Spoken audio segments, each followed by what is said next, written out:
প্রিয় ছাত্রছাত্রীরা, আজকে আমি তোমাদের কেবির মাধ্যমে ক্লাস 6-এর পরিবেশ বিজ্ঞানের যে সমস্ত প্রশ্নগুলো দেওয়া হয়েছে 6 নম্বর স্কুলের প্রথম পর্যায়ে মূল্যায়ন 2025 সালের রায়মার্টিন প্রশ্নবিচিত্রাতে স্কুল নম্বর 6 পেজ নম্বর 199 সেখানে যে প্রশ্নগুলো আছে সমস্ত প্রশ্নের উত্তর আমরা আলোচনা করবো আজকে এই ভিডিওর মাধ্যমে। তোমরা ভিডিওটা শুরু থেকে শেষ অবধি অবশ্যই দেখবে, আর চ্যানেলে যে নতুন থাকে অবশ্যই তোমরা চ্যানেলটাকে সাবস্ক্রাইব করে রাখবে পরবর্তী স্কুলের প্রশ্ন উত্তরগুলো পাওয়ার জন্য। এবং এর আগের যে স্কুলগুলো ছিল সেগুলোর প্রশ্ন উত্তর আমরা আলোচনা করে দিয়েছি, তোমরা প্লেলিস্ট থেকে সেগুলো পেয়ে যাবে, অবশ্যই সেই প্রশ্ন উত্তরগুলো দেখে নিও। আর এই প্রশ্নোত্তর পিডিএফ তোমরা পরবর্তীতে আমাদের টেলিগ্রাম চ্যানেল থেকে পেয়ে যাবে। আমাদের ডিসক্রিপশনে টেলিগ্রাম চ্যানেলের লিঙ্ক দেওয়া আছে, সেখান থেকে তোমরা টেলিগ্রাম চ্যানেলে যুক্ত হয়ে যেতে পারবে। তাহলে 6 নম্বর স্কুল দেখো, প্রথমে 10টা এমসিকিউ প্রশ্ন দেওয়া হয়েছে। একের দাগে সঠিক উত্তরটি নির্বাচন করে লেখো বা সঠিক উত্তরটি নির্বাচন করো। তো একের দাগে একে বলা হয়েছে যে সঠিক উত্তরটি নির্বাচন করো। প্রথম প্রশ্ন বলা হয়েছে নিচের কোন ঘটনাটি একমুখী ঘটনা? তাহলে এটা হবে কি অপশান বি, লোহায় মরচে পড়া। এটা একমুখী ঘটনা, কারণ একবার লোহায় মরচে পড়ে গেলে তারপর সেখান থেকে লোহাকে আর সেই যে মানে আগের যে লোহা ছিল সেই লোহাতে ফিরিয়ে আনা যায় না। কিন্তু বাকি সবগুলো কিন্তু দেখো জল জমে বরফ হয়, বরফ থেকে কিন্তু জল আবার ফিরে আসা যায়। এভাবে রোদে যখন রাস্তায় পিচ গলে যায় আবার পিচটা যদি জমে যায় সেভাবে আগের মতো ফিরে আসবে। হাওয়া ভরে বেলুন ফোলানো যায়, আবার সেখান থেকে হাওয়া থেকে বেলুন থেকে হাওয়া বার করে দিলে বেলুন কিন্তু আবার আগের পুরনো অবস্থায় ফিরে থাকতে পারে। সেজন্য এগুলো সব বহুমুখী ঘটনা, কিন্তু এটা একমুখী ঘটনা, অপশান বি। এরপরে প্রশ্ন মোমের গলন। তাহলে মোমের গলন কি? এটা ভৌত পরিবর্তন, কারণ মোম গলে গেলে যেমন গলে যাবে কিছুক্ষণ পরে আবার সেটা আবার জমেও যাবে, তাহলে সেটা একটা ভৌত পরিবর্তন। এরপরে প্রশ্ন প্রদত্ত কোন ঘটনাটি পর্যাবৃত্ত নয়? তাহলে এখানে দেখো পর্যাবৃত্ত নয়, তাহলে সেটা হবে কি সুনামি, অপশান সি। বাকিগুলো কি একটা সময়ের পর অন্তর হয়, কিন্তু এই সুনামি কখন হবে কেউ জানে না, তাহলে সেই জন্য এটা পর্যাবৃত্ত ঘটনা নয়। তারপরে প্রশ্ন বহুমুখী ভৌত পরিবর্তন হলো। বহুমুখী ভৌত পরিবর্তন হলো কি চিনির দ্রবণ তৈরি। এরপরে প্রশ্ন দেওয়া হচ্ছে দেখো সেটা হচ্ছে কি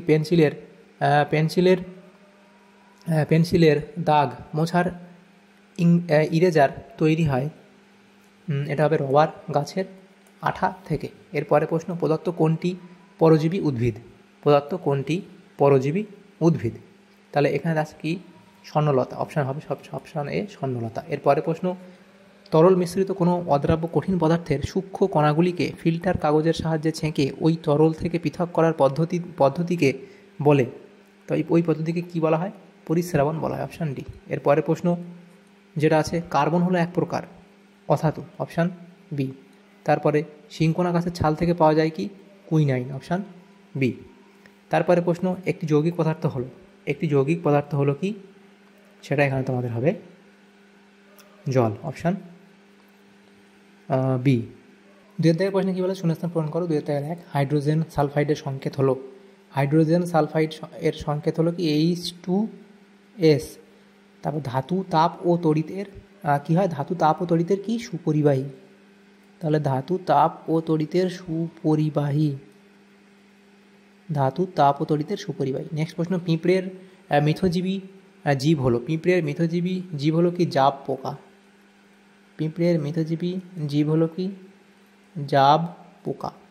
এরপরে পিতলের বাসনে সবুজ ছোপ ধরা একটি ড্যাশ পরিবর্তন, তাহলে এটা কি রাসায়নিক পরিবর্তন, এটা একটি রাসায়নিক পরিবর্তন। এরপরে যে প্রশ্নগুলো 3 দাগের প্রশ্ন পরের পেজে ছিল সেগুলো কি আছে? প্রথম প্রশ্ন দেখো, নিচের প্রশ্নগুলি নির্দেশ অনুসারে উত্তর দাও, যে কোনো 8টি প্রশ্নের উত্তর। প্রথম প্রশ্ন একটি অনভিপ্রেত ঘটনার নাম লেখো। একটি অনভিপ্রেত ঘটনার নাম লিখতে বলা হয়েছে, তাহলে সেটা তোমরা কি লিখবে? একটি অনভিপ্রেত ঘটনা তোমরা লিখবে ভূমিকম্প, এটা একটা অনভিপ্রেত ঘটনা। 2 দাগের প্রশ্ন কোনো 2 দাগে বলা আছে প্রশ্ন কোনো জায়গায় একদিন ঝড় হলো এটি পর্যাবৃত্ত না অপর্যাবৃত্ত ঘটনা, তাহলে এটা একটা অপর্যাবৃত্ত ঘটনা। আমি আর লিখলাম না, এটা বলে এটা হলো অপর্যাবৃত্ত ঘটনা। বেমালান শব্দটি খুঁজে বার করো। কার্পাস, পাট, সোয়ান এবং রেশম, তো এখান থেকে রেশমটা আলাদা হবে। এরপরে প্রদত্ত মৌলগুলির চিহ্ন লেখো। এই অপশান এ এবং অপশান বি, তাহলে এই যে অপশান এ এবং এই বি এটা আমি এখানে লিখছি। তাহলে এরটা কোবাল্টের চিহ্ন হচ্ছে CO, আর যে বি সেটা হিলিয়ামের যে চিহ্ন সেটা হচ্ছে কি HE, তাহলে এটা হলো। এরপরে প্রশ্ন 5 দাগের প্রশ্ন বলা আছে মানুষের হাড় ও দাঁত মজবুত করে কোন ভিটামিন? তাহলে মানুষের হাড় ও দাঁত মজবুত করে কোন ভিটামিন? তাহলে কি লিখবে? যে ভিটামিন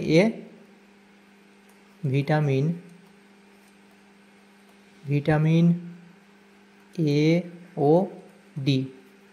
তারপরে প্রশ্ন, পাউরুটি তৈরি করতে কোন ছত্রাক ব্যবহার করা হয়? তাহলে লিখবে কি ইস্ট, তাহলে এটা হবে ইস্ট। তারপরে প্রশ্ন, কেলাসন পদ্ধতিতে পৃথক করা যায় এমন একটি পদার্থের নাম লেখো। এই সাজার দাগের প্রশ্ন তোমরা এখানে লিখে দিলাম। তোমরা লিখবে চিনির দ্রবণ থেকে চিনিকে পৃথক করা যায়। চিনির দ্রবণ থেকে চিনিকে কেলাসন পদ্ধতিতে পৃথক করা যায়। এরপরে NH3 যৌগে নাইট্রোজেন মৌলের যোজ্যতা কত?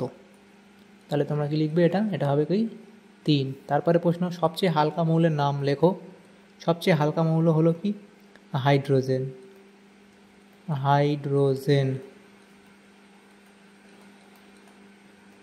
এটা হলো।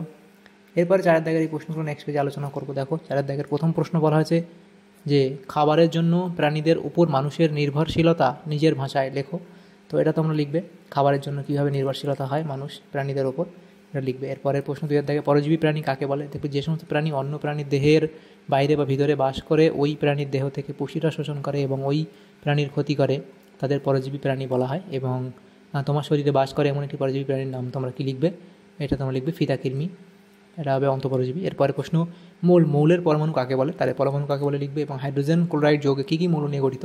হাইড্রোজেন ও ক্লোরিন মৌল নিয়ে গঠিত। অথবা দিয়ে প্রশ্ন ছিল জলের অণু কী কী মৌল নিয়ে গঠিত? লিখবে জলের হাইড্রোজেন ও অক্সিজেন মৌল নিয়ে গঠিত, এটা হবে অক্সিজেন মৌল নিয়ে গঠিত। এরপরের প্রশ্ন যেটা দেওয়া হয়েছে দেখো, সেটা হলো কি এই অণুতে কোন মৌলের কয়টি পরমাণু আছে? হাইড্রোজেনের 2টি আর অক্সিজেনের 1টি পরমাণু আছে। এরপরের প্রশ্ন যেটা দেওয়া ছিল 4 দাগের প্রশ্ন, ধাতুর বৈশিষ্ট্যগুলি লেখো। তাহলে ধাতুর এখানে আমরা 5টা বৈশিষ্ট্য লিখেছি, 5টা লিখেছি তোমরা। এবং যেহেতু 2 নম্বর দেওয়া আছে, তোমরা 2-3টে বৈশিষ্ট্য লিখে দেবে, 3টে বৈশিষ্ট্য লিখে দেবে। অথবা প্রশ্ন ছিল পাহাড়ের উপরে আমাদের শ্বাসকষ্ট হয় কেন? অবধি লিখবে। এরপরে মিথজীবিতা কাকে বলে? তাহলে মিথজীবিতার সংজ্ঞা তোমরা লিখবে এবং উদাহরণ দিয়ে তোমরা বুঝিয়ে দেবে। এরপরের প্রশ্ন দেওয়া ছিল অথবা দিয়ে প্রশ্ন যে দই কিভাবে তৈরি হয়? তাহলে দই পাতার যে পদ্ধতি অনুসরণ করে সেভাবে তোমরা লিখবে। এখানে পরপর কোন কোন পদ্ধতিতে হয়, প্রথমে এটা হয়, তারপর এটা, তারপর এটা, তারপর এটা, তারপর এটা, এই পদ্ধতি পরপর তোমরা লিখে দেবে। তাহলে তোমাদের এই প্রশ্নের উত্তর হয়ে যাবে। তাহলে দেখো আমাদের এখানে এই সমস্ত প্রশ্নগুলি ছিল, অর্থাৎ আমাদের যে 6 নম্বর স্কুল ক্লাস 6-এর পরিবেশ ও বিজ্ঞানের এই সমস্ত প্রশ্নগুলি ছিল। সমস্ত প্রশ্নের উত্তর আমরা আলোচনা করলাম আজকে এই ভিডিওর মাধ্যমে। তোমাদের যদি সামান্যতম উপকার এসে থাকে ভিডিওটা, অবশ্যই এটা লাইক করবে এবং বেশি বেশি করে বন্ধুদের সাথে শেয়ার করবে। আর পরবর্তী যে স্কুলগুলো আছে সেগুলোর প্রশ্ন উত্তর পাওয়ার জন্য অবশ্যই তোমরা আমাদের চ্যানেলকে সাবস্ক্রাইব করে রাখবে। Thanks for watching.